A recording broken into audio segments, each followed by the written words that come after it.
আমাদের বাগানে স্থায়ীভাবে লাগানো একটা থাই সফেদার চারা আমরা দেখাচ্ছি। এটাকে চারা বলা ভুল হবে, আসলে একটু বড় গাছ। তো কয়েক বছর বয়সী গাছটায় আপনারা দেখবেন যে প্রচুর ফলন।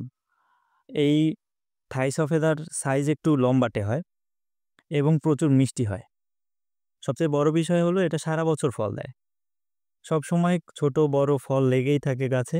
আপনারা এই গাছটায় লক্ষ্য করলে দেখবেন যে প্রচুর ফল ধরে আছে এবং প্রতিটি থোকায় গাছের আগাগোড়া সম্পূর্ণ জায়গাতেই দেখবেন কম বেশি ফল। তো গাছের গোড়াটা যদি দেখাই, খুব বেশি বড় না কিন্তু।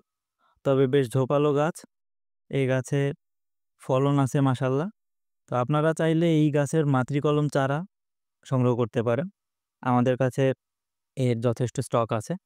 তো আগ্রহী হলে আমাদের সাথে যোগাযোগ করতে পারেন। আমাদেরকে কমেন্টে জানালে হবে। হোয়াটসঅ্যাপ বা ইনবক্স করলেও চলবে, সমস্যা নেই। তো ধন্যবাদ সবাইকে।